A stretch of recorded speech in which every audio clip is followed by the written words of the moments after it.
Hallelujah. ख्रिस्तात देवाच्या प्रिय लेकरांनो, प्रभू येशूच्या मधुर आणि प्रेमळ नावात तुम्हाला धन्यवाद आणि सलाम. कारण नियमितपणे आपण सगळेजण अशा प्रकारे भक्ती आराधनेची सहभागिता घेऊन आशीर्वादित होत आहोत.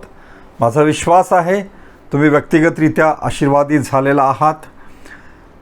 ह्या दिवसांमध्ये आम्ही चर्चमध्ये नाही भेटत, परंतु देव आम्हाला कुठेही भेटत आहे, कोणत्याही प्रसंगात भेटत आहे आणि मग त्याची भक्ती आराधना आम्ही अशा प्रसंगाद्वारे सुद्धा करत आहोत. माझा विश्वास आहे तुम्ही सगळे चांगले असाल. जरी कठीण परिस्थिती आहे, परंतु प्रभूमध्ये सर्वदा आनंदित असा, त्या विश्वासानंच आम्ही जगत आहोत. प्रियानो, आम्ही धन्यवाद देऊ परमेश्वर जो आम्हाला आत्तापर्यंत सहाय्य करत आलास आणि जो पुढे भविष्यात करणार आहेत. आज जो शास्त्रभाग ज्याद्वारे परमेश्वर आम्हाला आशीर्वादित करू इच्छितो, स्तोत्रसंहिता 7:9 आणि इर्मया 11:20 ह्या ठिकाणी असं म्हटलेलं आहे, न्यायी देव मने व अंतकरणे पारखणारा आहे. इर्मया 11:20 सांगतं की तथापि हे सत्य न्याय करणाऱ्या, अंतर्यामी व हृदय पारखणाऱ्या सेनाधीश परमेश्वरा. याचा अर्थ असा की देव अंतकरणे पारखणारा आहे, देव आम्हाला पारखणारा आहे. या आम्ही देवाच्या चरणी जाऊया आणि त्या प्रभूला आशीर्वाद मागूया, या वचनाच्याद्वारे प्रोत्साहन उत्तेजन मागूया. स्वर्गातील धन्यवादित आमच्या परमप्रिय प्रभू येशू ख्रिस्ता, तुझे मनापासून आभार. नियमितपणे प्रभू तुझ्या पवित्र वचनाद्वारे तू आमच्याशी बोलत आलास. प्रभू मनापासून आभार. प्रभू, यावेळेस आमची प्रार्थना आहे तू आमच्यामध्ये उपस्थित हो आणि तुझ्या पवित्र वचनाच्याद्वारे आम्हा प्रत्येकाला नवा स्पर्श कर बापा. कारण तुझं वचन आम्हाला आशीर्वादित करतं, प्रेरणा, प्रोत्साहन देतं प्रभू. शिवाय आम्हाला ताकीद पण देतं, वॉर्निंग पण देतं. आणि ज्या काही कमी घटी आहे तुझ्या वचनाद्वारे तो आम्हाला भरून काढतोस, म्हणून आम्ही तुला धन्यवाद देतो. ते एक आरशाप्रमाणे आहे की ज्याद्वारे आम्ही स्वतःचं स्वपन पाहू शकतो. आणि म्हणून आज या पवित्र वचनाद्वारे प्रभू पुन्हा एक वार आम्हाला आत्मपरीक्षण करण्याची संधी दे. पुढील वेळ तुझ्या हातात घे. प्रभू येशूच्या नावात प्रार्थना केली म्हणून तो ऐक. आमेन आमेन. हालेलुया. एकदा काय झालं, एका शाळेमध्ये शिक्षकाने अचानक घटक चाचणी घेतली, सरप्राईज्ड टेस्ट ज्याला म्हणतात. आणि मग त्या सरप्राईज टेस्टमध्ये सर्व विद्यार्थी इन्वॉल्व होते. आणि मग जेव्हा रिझल्ट दिला शिक्षकाने, तेव्हा जे हुशार विद्यार्थी होता, काही हुशार विद्यार्थी होते, त्यांच्या लक्षात आलं की आपण तयारीत नव्हतो, त्याच्यामुळे आपल्या मार्क्सचा लॉस झाला, आपल्याला कमी मार्क्स भेटले. आणि मग काही विद्यार्थी होते जे आपल्या परीनं काय करू शकले, परंतु त्यांना सर्वांना स्वतःचं मूल्यांकन करता आलं की जेव्हा त्यांची अचानक पारख झाली तेव्हा ते स्वतःला किती एबल आहे ते स्वतः पाहू शकले. आणि शिक्षकांनी पण ते पाहिलं, त्यांची पात्रता ओळखली. मग कालांतराने हे सर्व विद्यार्थी साहस सुधारायचे आणि मग त्यांनी स्वतःला अशा प्रकारे परीक्षा होते या तयारीनं स्वतःला डेव्हलप केलं, स्वतःला विकसित केलं. आणि ज्या ज्या ठिकाणी त्यांनी सुधारायला पाहिजे त्या एरियामध्ये ते सुधारले. सांगायचा सारांश हा प्रियानो की आमच्या मानवी जीवनामध्ये बऱ्याच अशा परीक्षा किंवा पारख ज्याला म्हणतात ती येते व्यावहारिक दृष्टीनं, परंतु यामध्ये परमेश्वर आमची परीक्षा आमचा नायनाट करण्यासाठी किंवा आमची पारख आमचा नायनाट करण्यासाठी परमेश्वर किंवा इतर लोकांकडून होते न होत. परमेश्वराकडून मात्र अशा प्रकारे आमचा नाश करावा म्हणून त्याच्याकडून आमची पारख घेतल्या जात नाही, तर आम्हाला त्याद्वारे मजबूती अशी मिळते. आणि म्हणून या वचनामध्ये देव आमची मन अंतकरणे पारखणारा, याचा अर्थ असा आहे की देव आम्हाला या ज्या एरियात आमची कमी घटी आहे त्या एरियामध्ये तो आम्हाला घडवतो, बनवतो. पारख म्हणजे वास्तविक पाहता ही अशी एक क्रिया आहे की जी शुद्धता प्रमाणित करण्याकरता करण्यात येते. एखाद्या व्यक्तीची किंवा वस्तूची योग्यता ओळखण्याकरता ज्या प्रक्रियेतून जावं लागते त्याला आम्ही पारख म्हणू शकतो. पारख का केली जाते किंवा परीक्षा का घेतली जाते? एक मानवाकडून किंवा परिस्थितीकडून येणारी परीक्षा वेगळी असू शकते, परंतु देवाकडून जर आम्हाला अशा प्रकारे परीक्षा आली विशिष्ट परिस्थिती टाकण्याद्वारे आमच्या जीवनात, तेव्हा आम्हाला त्याद्वारे परमेश्वर मजबूत करत आहे, शिकवत आहे आणि पुढील गोष्टीसाठी पात्र करत आहे असा त्याचा अर्थ. दिलेल्या जबाबदाराची चाचणी पाहावी म्हणून आमची परीक्षा होते. लीन आणि नम्र बनवण्याकरता आमची परीक्षा होते. अखंड परिपूर्णता आम्हा देवाच्या लेकरांना लाभावी म्हणून कधीकधी आमची परीक्षा होते, पारख होते. याकोब 1:2-3-2-4 ह्या वचनामध्ये असं म्हटलेलं आहे, माझ्या बंधूंनो, नाना प्रकारच्या परीक्षांना तुम्हाला तोंड द्यावे लागते, तेव्हा तुम्ही आनंदच माना. तुम्हास ठाऊक आहे की तुम्ही कशातही उणे न होता तुम्हाला अखंड परिपूर्णता प्राप्त व्हावी. कशातही उणे न होता आम्हाला देवाच्या लेकरांना अखंड परिपूर्णता प्राप्त व्हावी, हाच देवाचा उद्देश आहे. पारखेच्या वेळी आम्ही स्वतःशी किंवा आणि परीक्षित गोष्टीशी परिचित होतो. स्वतःशी आणि परीक्षित गोष्टीशी, ज्या विषयाविषयी आमच्या जीवनात पारख घेण्यात येते, परीक्षा घेण्यात येते, त्या गोष्टी सांगते आम्ही परीक्षित होतो. मला आठवते माझ्या जीवनात खूप असे प्रसंग आहे ज्याद्वारे मी स्वतः परीक्षित झालो आणि शिकलो आणि स्वतःला मी सुधरवलं. मला आठवते की मी बरेचदा जेव्हा आव्हान करतो संदेशातून तेव्हा सर्वांना सांगतो की हिंमत धरा, धैर्य धरा, भिवू नका आणि मग अंधाराला भिवू नका, याला भिवू नका, त्याला भिवू नका. एकदा माझ्या जीवनात असाच प्रसंग आला की मी एका अतिदुर्गम भागामध्ये आम्ही परिवारासहित एका कुटुंबामध्ये रात्री मुक्कामी राहिलो आणि एक झोपडी होती, ज्या झोपडीला दार नव्हतं आणि बाजूला बाहेर पडलं तर जंगला, गवत. आणि मग अशा ठिकाणी आम्हाला मुक्कामी राहायचा प्रसंग आला. असा पूर्वी पण यायचा, परंतु आम्ही खाटेवरती किंवा कुठेतरी झोपायचो. परंतु खाली झोपायचा जेव्हा प्रसंग आला चटईवरती, तेव्हा बरीच रात्र झाली, जरी थकलेलो होतो परंतु मनाला रुसफूस वाटत होतं आणि झोप लागत नव्हती, कड फिरत होतो. झोप ह्याच्यामुळे लागत नव्हती की खाली आत्राला नव्हतं ह्याच्यामुळे नाही, तर असं वाटत होतं की बाहेर जंगला आहे, सरपटणारे प्राणी येतील का. मनात थोडं वेगळं वाटत होतं, थोडं भय पण होतं.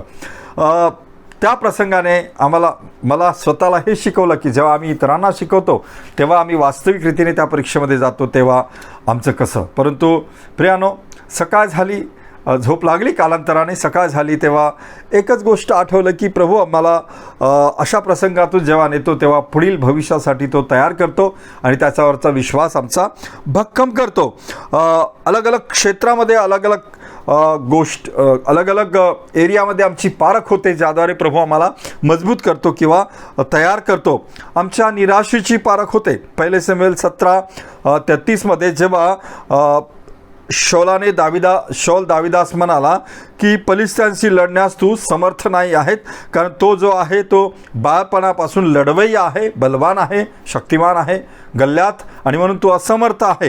ह्या गोष्टीने दावीद काही काळ निराश जरूर झाला, परंतु कालांतराने आम्ही पाहतो प्रिय मित्रांनो की दाविदाने इतरांकडून जेव्हा त्याला निराश करण्यात आलं, त्याला त्याच्या भावाकडून निराश करण्यात आलं, तेव्हा तो स्वतःहून प्रोत्साहित होतो, स्वतः आपला आत्मविश्वास वाढवतो आणि स्वतःला तयार करतो. आणि मग त्या ठिकाणी तो हेच नाही तर आपल्या कर्तृत्वाची जे प्रूफ म्हणून देवा तो शौलाला सांगतो. 1 शमूएल 17:34-36 तो सांगतो की मी मेंढरांना सिंहाच्या तोंडातून कसे सोडवले आणि मग सिंहास व अस्वलास मी कशा प्रकारे मारले. जेव्हा माझ्या जीवनात तसा प्रसंग आला तेव्हा आणि मग त्या ठिकाणी तो शौलाला प्रवृत्त करतो आणि स्वतःचा आत्मविश्वास वाढवतो, स्वतःच प्रोत्साहन देतो, जेव्हा त्याच्या नातेवाईकांकडून सुद्धा त्याला निराश करण्यात येतं. प्रियबहीण भावांनो, मला तुम्हाला सांगू द्या, बरेचदा आमच्या जीवनात असणाऱ्या काही कमजोऱ्या, आर्थिक कमजोऱ्या, शैक्षणिक कमजोऱ्या, निराशेच्या कमजोऱ्या किंवा मग इतर शारीरिक कमजोऱ्या, कलागुणांच्या कमजोऱ्या असू शकतात, वक्तृत्व कलेच्या कमजोऱ्या असू शकतात. आमची तंदुरुस्ती नसते, ती पण आमची एक कमजोरी आहे. आणि मग कधी सौंदर्य, रूप याची पण कमजोरी आमच्यामध्ये असते. तेव्हा इतरांकडून आम्हाला असमर्थ किंवा निराश केलेलं जाते, आमच्या कमी दाखवल्या जातात आणि मग आम्ही निराश होतो. मला तुम्हाला सांगू द्या की आमची ही निराशेची पारख आहे. अशा परीक्षेमध्ये, अशा पारखेमध्ये आम्ही स्वतःला स्वतः प्रोत्साहित करावं आणि स्वतःच त्या गोष्टीसाठी लढा द्यावा. शेवटी आम्ही पाहतो की दाविदाने स्वतःला तयार केला, आत्मविश्वास मिळवला आणि गल्ल्याथाला हरवलं, पराजित केलं. प्रिय मित्रांनो, हा त्याचा आत्मविश्वास होता. इतरांनी आम्हाला असमर्थ केलं, इतरांनी आम्हाला पराजित, आम्हाला निराश करण्याचा प्रयत्न केला. आमचे नातेवाईक आम्हाला कदाचित प्रोत्साहन नाही देणार, आमचे जवळचे मित्रगण किंवा जीवलग असणारे लोक आम्हाला प्रोत्साहन नाही देणार. अशा परिस्थितीमध्ये, अशा वेळेस आम्हाला स्वतःलाच मोटिवेट व्हायचं आहे, आम्हाला स्वतःलाच तयार करायचं आहे. प्रिय बहीण भावांनो, आणि मग प्रश्न असा आहे की आम्ही बरेचदा अशा प्रसंगामध्ये स्वतःला आम्ही प्रोत्साहित करावं. ऑफिसद्वारे असू शकते, अधिकाऱ्यांद्वारे असू शकते, सहकर्मीद्वारे असू शकते. आमच्या जीवनात निराशा टाकू शकतात, परंतु आम्ही स्वतःहून स्वतःला तयार करावं. ही आमच्या जीवनात येणारी पारख आहे, हाच आमच्या जीवनातला प्रसंग आहे की ज्याद्वारे देव आम्हाला तयार करू इच्छितो. भीतीमुळे येणारी निराशा, पहिले राजे 18:19 आम्ही पाहतो प्रिय मित्रांनो की जेव्हा एलिया 450 बाल दैवतांच्या भक्तांना त्यांना मारून त्या ठिकाणी एक पराक्रम करतो. दैवी सामर्थ्याने त्या ठिकाणी मोठा पराक्रम करतो. हाच एलिया इजबेलीच्या धाकाने पळून जातो आणि एका विशिष्ट ठिकाणी जाऊन त्या ठिकाणी तो लपतो. पहिले राजे 19:4-5 त्याचं वर्णन केलेलं आहे. त्याने आपला स्वतःचा आत्मविश्वास गमावला आणि तो स्वतःच रानात एका दिवसाची मजल चालून एका रतामाच्या झुडपाखाली जाऊन बसला आणि स्वतः जेव्हा तो कमजोर झाला तेव्हा तो देवाला काय विनंती करत आहे, आपला प्राण जाईल तर बरे असे वाटून तो म्हणाला, हे परमेश्वरा, आता पुरे झाले, माझा अंत कर.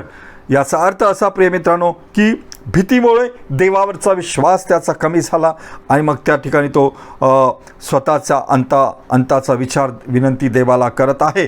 बरेचदा ह्या जगामध्ये अनन्य प्रकारची भीती आहे. महागाईची भीती, शारीरिक कमजोरीची भीती, वेगवेगळ्या आजारांची भीती, सरपटणाऱ्या प्राणांची भीती, रात्री अंधाराची भीती, हिंस्र पशूंची भीती, विश्वासघातकी लोकांची भीती. वेगवेगळ्या क्षेत्रामध्ये आज एक तरुण मुलगी बहीण रस्त्यामध्ये एकटी जाणं पण कधी भयावह आहे, रात्रीच्या वेळेस असू द्या किंवा कधी पण. तेव्हा या जगामध्ये आम्हाला भीती आहे, परंतु मला तुम्हाला सांगू द्या की जो देव, या भीतीला घालवणारा जो देव, ज्याच्यावर आम्ही विश्वास ठेवतो, तो परमेश्वर आमच्या संगती आहे. ही आमची भीतीदायक परिस्थितीतून जात असताना आमची होत असलेली पारख आहे. मग अशा पारखेमध्ये, अशा परीक्षेमध्ये आम्ही हरलेला आहोत काय? स्तोत्रकर्ता 34:4 म्हणतो की मी परमेश्वराला शरण गेलो आणि त्याने माझा स्वीकार केला, त्याने माझ्या सर्व भयापासून मला सोडवले. भीतीमध्ये तो आमच्या संगती राहतो. प्रिय मित्रांनो, संगती राहत असताना इस्रायल लोकांना दिलासा देताना देव म्हणतो यशाया 41:10 की तू भिवू नकोस, कारण मी तुझ्या बरोबर आहे. तू घाबरू नको, कारण मी तुझा देव आहे. मी तुला शक्ती देतो, मी तुझे सहाय्यही करतो. मी आपल्या धार्मिकतेच्या उजव्या हाताने तुला उचलून धरतो.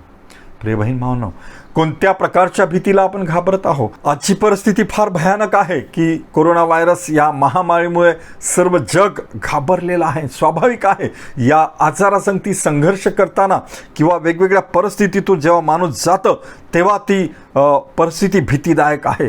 परंतु प्रिय मित्रांनो, मला तुम्हाला सांगू द्या की जो देव ज्याने भयातून अनेक दासांना काढले, तो देव आम्हाला हिंमत देत आहे. आमची पारख अशा परिस्थितीत करत आहे की आम्ही त्याच्या संगती किती विश्वासू आहो, आम्ही त्याच्याबरोबर आहो की नाही. अशा प्रसंगामध्ये आम्ही त्याच्याबरोबर राहूया. वेळेच्या स्थिरतेची पारख आमची होऊ शकते. 2 पेत्र 3:8 पौल म्हणतो की तरी प्रियजन हो, ही एक गोष्ट तुम्ही विसरू नका की प्रभूला एक दिवस 1000 वर्षासारखा आहे आणि 1000 वर्षे एका दिवसासारखे आहे. देव आमची योग्य वेळ पाहून त्याच्या वेळेनुसार आमच्या जीवनात कार्य करतो, आमच्या वेळेनुसार नाही. बरेचदा आम्ही आमच्या वेळेनुसार देवाला मागणी मागतो आणि मग निराश होतो. परंतु प्रिय मित्रांनो, प्रत्येक गोष्टीसाठी परमेश्वराने वेळ निश्चित केलेला आहे आणि म्हणून उपदेशकाचं पुस्तकाचा 3रा अध्याय आणि 1ल्या वचनात म्हटलेलं आहे की सर्वांचा वेळ उचित असा ठरलेला आहे. भूतलावरील प्रत्येक कार्याला समय असतो आणि मग सेवा करत असताना सुद्धा प्रतिफळासाठी वेळ ठरलेला आहे. म्हणून देवाच्या दासांनो, कधीच सेवेमध्ये निराश होऊ नका. देवाने जेव्हा आम्हाला आत्मिक फळ देण्याचं ठरवलेली वेळ आहे त्यावेळेस तो आम्हाला देईल. खूपदा कधी बरेच सेवकगण आहे असे की अहोरात्र कष्ट करतात की जे हरवलेले लोक आहेत त्यांना जिंकावं म्हणून, परंतु त्यांना फळ येत नाही तेव्हा ते निराश होतात आणि सेवा पण सोडून देतात. कधी निराश होऊन कधी स्वतःला प्रभूपुढे कमजोर ठरवतात. परंतु प्रियानो, प्रत्येक गोष्टीसाठी देवाने वेळ राखलेला आहे. लग्न करायचा आणि लग्न करून देण्याचा वेळसुद्धा. बरेचदा मी अनुभव पाहतो की मिशन फील्डमध्ये आता नवीनच प्रभूमध्ये आलेले लोक, त्यांची संस्कृती अशी की 13-12व्या वर्षी त्यांचं लग्न व्हायचं. परंतु आम्ही एक कायदा त्यांना शिकवतो, सरकारी कायदा, की 18 वर्ष मुलीला आणि 21 वर्ष मुलाला होणं जरुरी आहे. जर आम्ही सरकारचा कायदा मोडतो तर आम्ही देवाचा कायदा मोडतो आणि मग अशा परिस्थितीत त्यांना वेळ होते आणि मग कधी जास्त वयमान झालं तर त्यांची हिंमत धीर खचते आणि मग ते निराश होतात. लग्नाची वेळ गेली आणि मग वय पण गेलं, काय करावं. कधी असे काही आहेत आमच्या अनुभवात. परंतु मला तुम्हाला सांगू द्या, देवाच्या प्रिय मुलामुलींनो, परमेश्वराने तुम्हा प्रत्येकांसाठी हवा आदाम राखलेला आहे आणि त्याच्या वेळेस तो देईल आणि तुम्हाला एक भाग्यशाली व्यक्ती असं बनवणार आहेत. आपले दिवस देवाच्या हाती आहेत. स्तोत्रकर्ता 31:14 ते 15 वचनामध्ये. कधी आम्ही दिवसाला दोष देतो की आजचा दिवस खराब निघाला, आजचा दिवस चांगला नाही, काय देवा असा दिवस दाखवला. बऱ्याच गोष्टी, अपयशाच्या गोष्टी, बऱ्याच वाईट गोष्टी माझ्या जीवनात आल्या, परंतु प्रत्येक दिवस हा देवाच्या हाती आहे. आणि म्हणून स्तोत्रकर्ता म्हणतो की हे परमेश्वरा, मी तर तुझ्यावर भाव ठेवला आहे. मी म्हणतो तूच माझा देव आहेस, माझे दिवस तुझ्या हाती आहेत. जे आहेत देवाच्या दृष्टीने जो दिवस निघतो तो चांगलाच निघतो. जन्म मृत्यूची वेळ उपदेशक 3:2 मध्ये स्पष्ट म्हटलेला आहे की जन्मसमय व मृत्यू समय हा ठरलेला आहे. इयोब 14:15 मध्ये असं सांगतं, मानवाच्या आयुष्याची मर्यादा ठरलेली आहे, त्याच्या महिन्यांची संख्या तुझ्या स्वाधीन आहे. तू त्याच्या आयुष्याची मर्यादा नेमली आहे, ती त्याला ओलांडता येत नाही.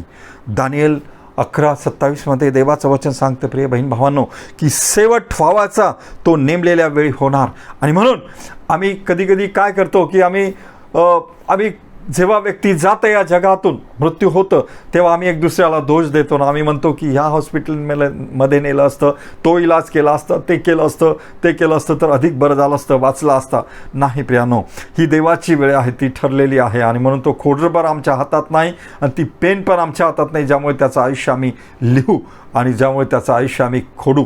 आणि म्हणून मला हे सांगू द्या की आमच्या जीवनाची वेळ त्याच्या हाती आहे. आणि म्हणून अशा वेळेस आमच्या परिवारात, जेव्हा आजच्या परिस्थितीमध्ये बरेच असे प्रियजन आम्ही पाहिलेले आहेत की या कोरोना व्हायरसच्या घातक आजारामुळे प्रियजन काही गमावलेले आहेत आमचे, आणि इतर फॅमिली मेंबर स्वाभाविकरित्याने खूप दुःखी झालेले आहेत. परिवारातले 2-2, 3-3 लोक गमावलेले आहेत. अशा परिस्थितीमध्ये स्वाभाविक आहे आम्ही निराश होऊ. परंतु मला तुम्हाला सांगू द्या, असा निराशेमध्ये आम्ही देवाच्या हाती ही वेळ सोपूया. आम्ही देवाला दोष नाही देऊ, ही देवाची वेळ आहे. आम्ही नाही समजू शकत त्याची इच्छा. आनंद व उल्हास करण्याची वेळ. स्तोत्र 118 आणि 24 मध्ये म्हटलेलं आहे, परमेश्वराने नेमलेला दिवस हाच आहे, यात आपण उल्हास व आनंद करू.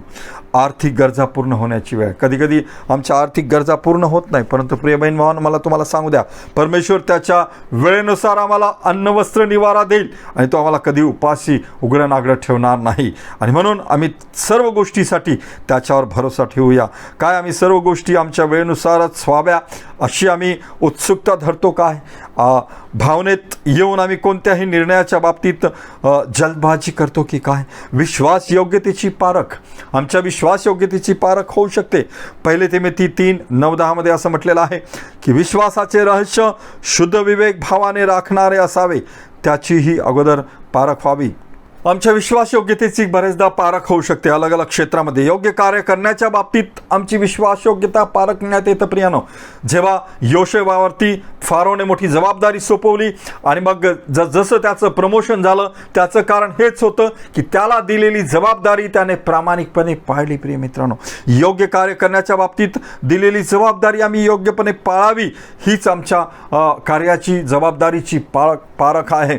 आम्ही पाहतो की जेव्हा शौलावरती देवाने जबाबदारी दिली होती की पूर्ण अमालेकी यांचा नायनाट करायचा, परंतु त्या ठिकाणी आम्ही पाहतो पहिले शमूएल 15:9 मध्ये की त्याने काही काही व्यक्तींचा नायनाट केला नाही, काही पशुपक्ष्यांचा नायनाट केला नाही, त्या स्वतःसाठी राखून ठेवले आणि जे कुचकामी होते त्याचा त्याने नायनाट केला, नाश केला.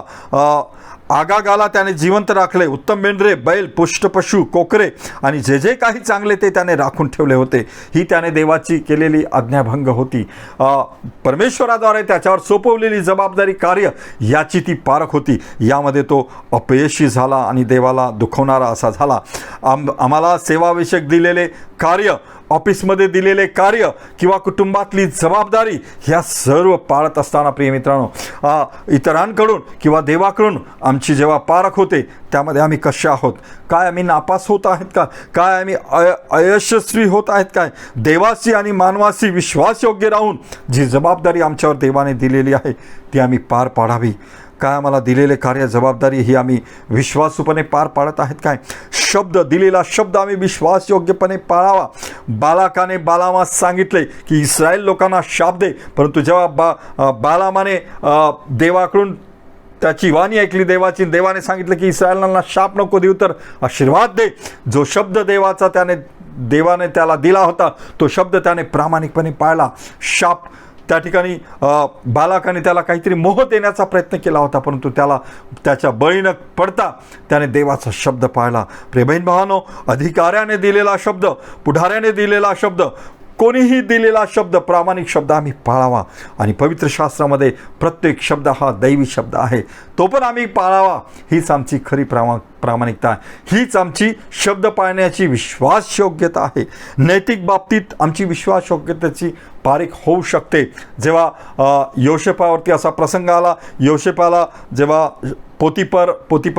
पोतिफराने विकत घेतले आणि मग त्याच्या घरी ठेवले, कारभारी म्हणून आपले काही कार्य त्याने त्याच्यावर सोपवले आणि पूर्ण विश्वास त्याच्यावरती टाकला, तेव्हा पोतिफरची पत्नी त्याच्या मोहात त्याला मोहित करण्याचा प्रयत्न करत होती आणि त्याच्याशी वाईट व्यवहार त्याने करावे म्हणून तिने प्रोत्साहित केलं होतं. परंतु अशा परिस्थितीतही तो पारखला गेला, तो नीतिमत्ताने पारखला गेला आणि तो म्हणाला की देवाशी आणि आपल्या धन्याशी मी प्रामाणिक राहील. आणि म्हणून तो म्हणतो की उत्पत्तीचा 39:1-18 याच्यामध्ये वर्णन केलेलं आहे, एवढी मोठी वाईट गोष्ट करून मी देवाच्या विरुद्ध पाप कसे करू. अशा नैतिक परिस्थितीमध्ये तो देवाला भिवून विश्वासयोग्य असल्याचं तो प्रचिती देतो. त्याच ठिकाणी आम्ही पाहतो की दावीद एक धार्मिकच व्यक्ती होता, देवाच्या सहवासातला व्यक्ती होता, परंतु जेव्हा नैतिकतेचा मोह त्याच्यावरती पडला तेव्हा बैतशेबेसोबत त्याने अनैतिक संबंध केले. प्रिय मित्रांनो, अशा परिस्थितीमध्ये आमची पारख जेव्हा होते तेव्हा आम्ही कसे आहोत.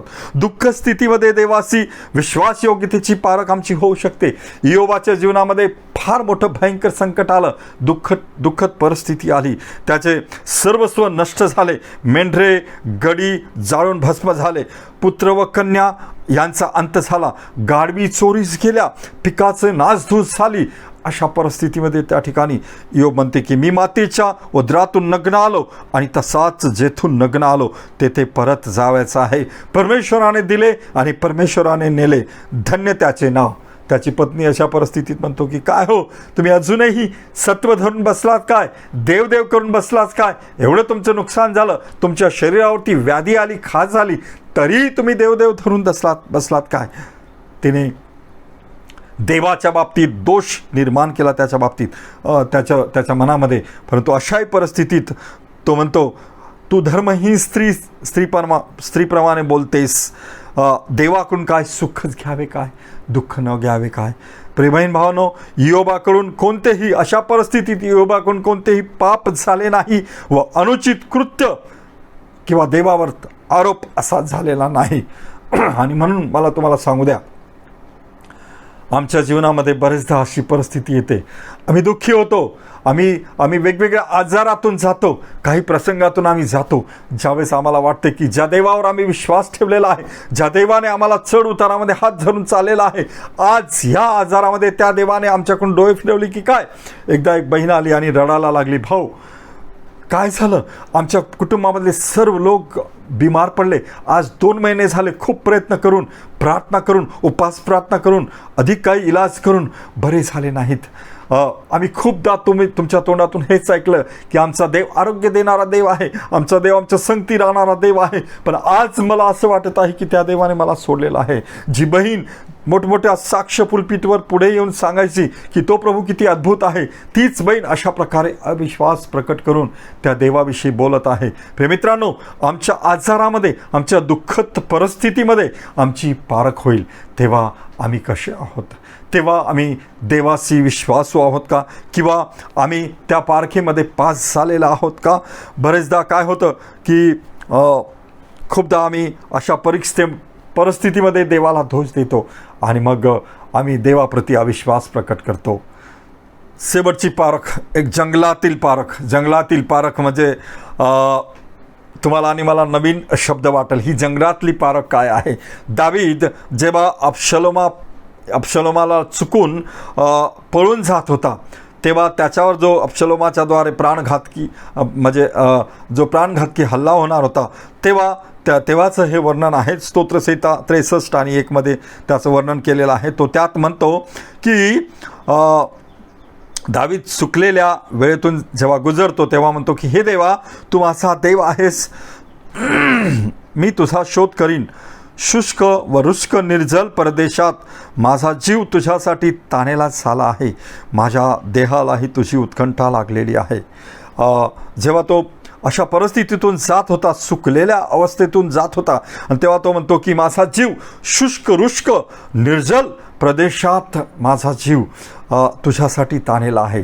त्याच्या जीवनाची जी शुष्क रुष्क किंवा निर्जल, एक जंगलासारखी परिस्थिती होती. जंगल याचा अर्थ काय प्रिय मित्रांनो, की थोडी जंगलाची कल्पना करा, ज्या ठिकाणी उन्हाळ्यामध्ये सुकलेलं असतं आणि कधी काही ठिकाणी पाणी नसतं, खडतर जीवन असतं, खडकाळ असतं, दगडधोंड्यांचं जीवन असतं. अशा परिस्थितीमध्ये त्याला ती आठवण होते आणि तो देवाला विनंती करतो. सर्व काही सुकल्यासारखं वाटते, अशी आमच्या जीवनात बरेचदा परिस्थिती येते आणि मग खूप प्रार्थना करूनही उत्तर मिळत नाही, खूप प्रयत्न करूनही यश मिळत नाही, खूप स्वार्थ सांगूनही कधी फळ मिळत नाही. अशा परिस्थितीमध्ये आम्हाला वाटते की आम्ही शुष्क झालो, आम्ही सुकलो, आम्हाला सहाय्य कुठून मिळत नाही, किंवा मग आम्ही ह्या पलीकडे काय होणार की नाही, आम्ही असेच निर्जल राहू का. अशा प्रकारे जेव्हा परिस्थिती येते तेव्हा प्रिय मित्रांनो, आमचा देव आमच्या संगती आहे. यशाया 43, 18, 19 मध्ये सुकलेल्या अवस्थेत असणाऱ्या लोकांना धीर देताना परमेश्वर म्हणतो की पूर्वीच्या गोष्टीची आठवण करू नका, जुन्या गोष्टी मनात आणू नका. पहा, मी एक नवीन गोष्ट करणार आहे, आत्ताच ती उद्भवत आहे, तुम्ही ती पाहणार नाही काय. आणि मग ती गोष्ट ही आहे की मी अरण्यात सडक करीन, मरुभूमीत नद्या वाहवीन. याचा अर्थ ज्या ठिकाणी अशक्य गोष्ट आहे, ज्या ठिकाणी असंभव असं वाटते, त्या ठिकाणी ते मी गोष्ट करून देईल जे तुम्ही अपेक्षा करता, ज्याविषयी तुम्ही अपेक्षा करता.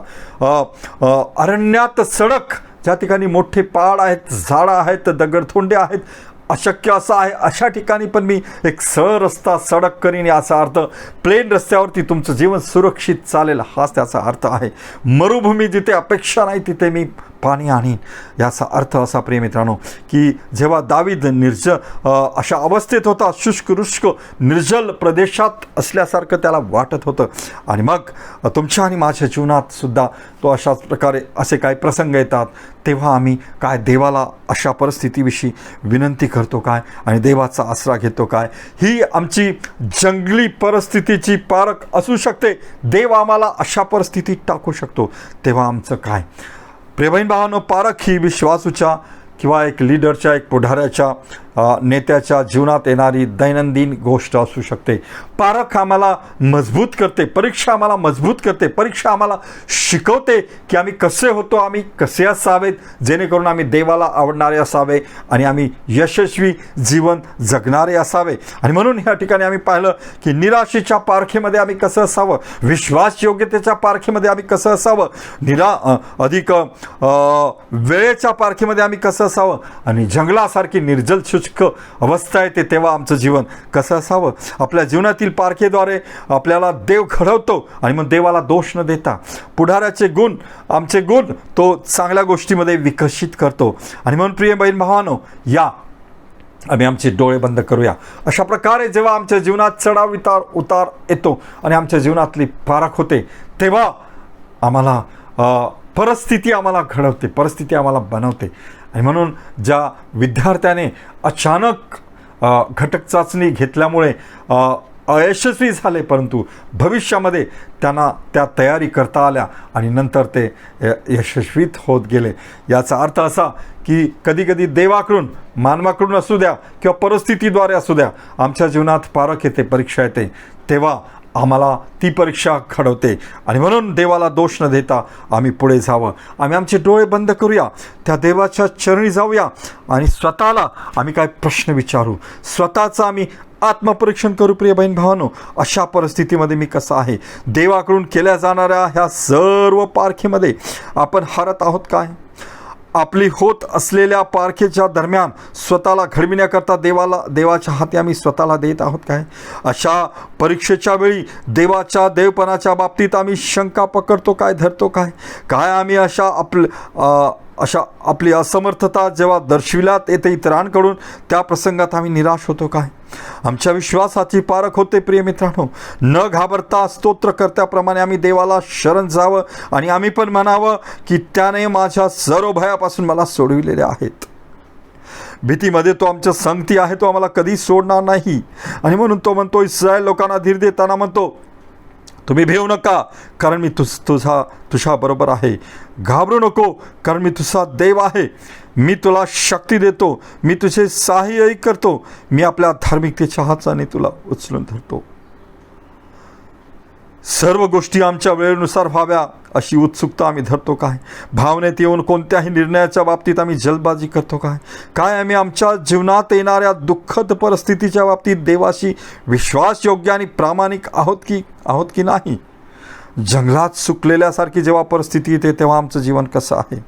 प्रिय मित्रांनो, देव वाटा करेल, देव सडक तयार करेल, देव मरुभूमीत नद्या काढेल आणि आमचे रस्ते मोकळे करेल. या आम्ही त्या देवाच्या चरणी जाऊ. सर्वसमर्थ स्वर्गातील धन्यवादित बाप्पा, आम्ही खास करून प्रार्थना करत आहे प्रभू, आमचं जीवन चढाव उताराचं जीवन आहे परमेश्वरा.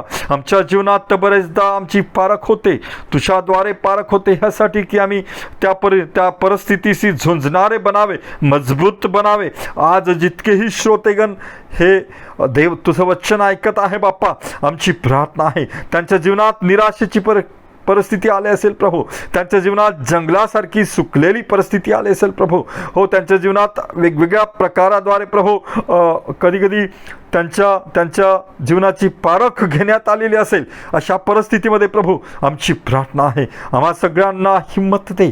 आज ज्या पारखेतून आम्ही जात आहे प्रभू, कोरोना व्हायरसच्या या पारखेमध्ये सुद्धा आम्हाला तुझ्या धैर्याची गरज आहे प्रभू, तुझ्या सांत्वनेची गरज आहे. दया कर, जितकेही लोक या ठिकाणी ऐकत आहे बाप्पा, सर्वांना आशीर्वादित कर, त्यांची लेकरेवाळे आशीर्वादित कर, त्यांच्या कामधंद्याला यश बरकत दे. धन्यवाद प्रभू परमेश्वरा, माझ्याशी आणि माझ्या प्रिय लोकांशी तू बोललास प्रभू. येशूच्या नावात प्रार्थना केली म्हणून तू ऐक. आमेन.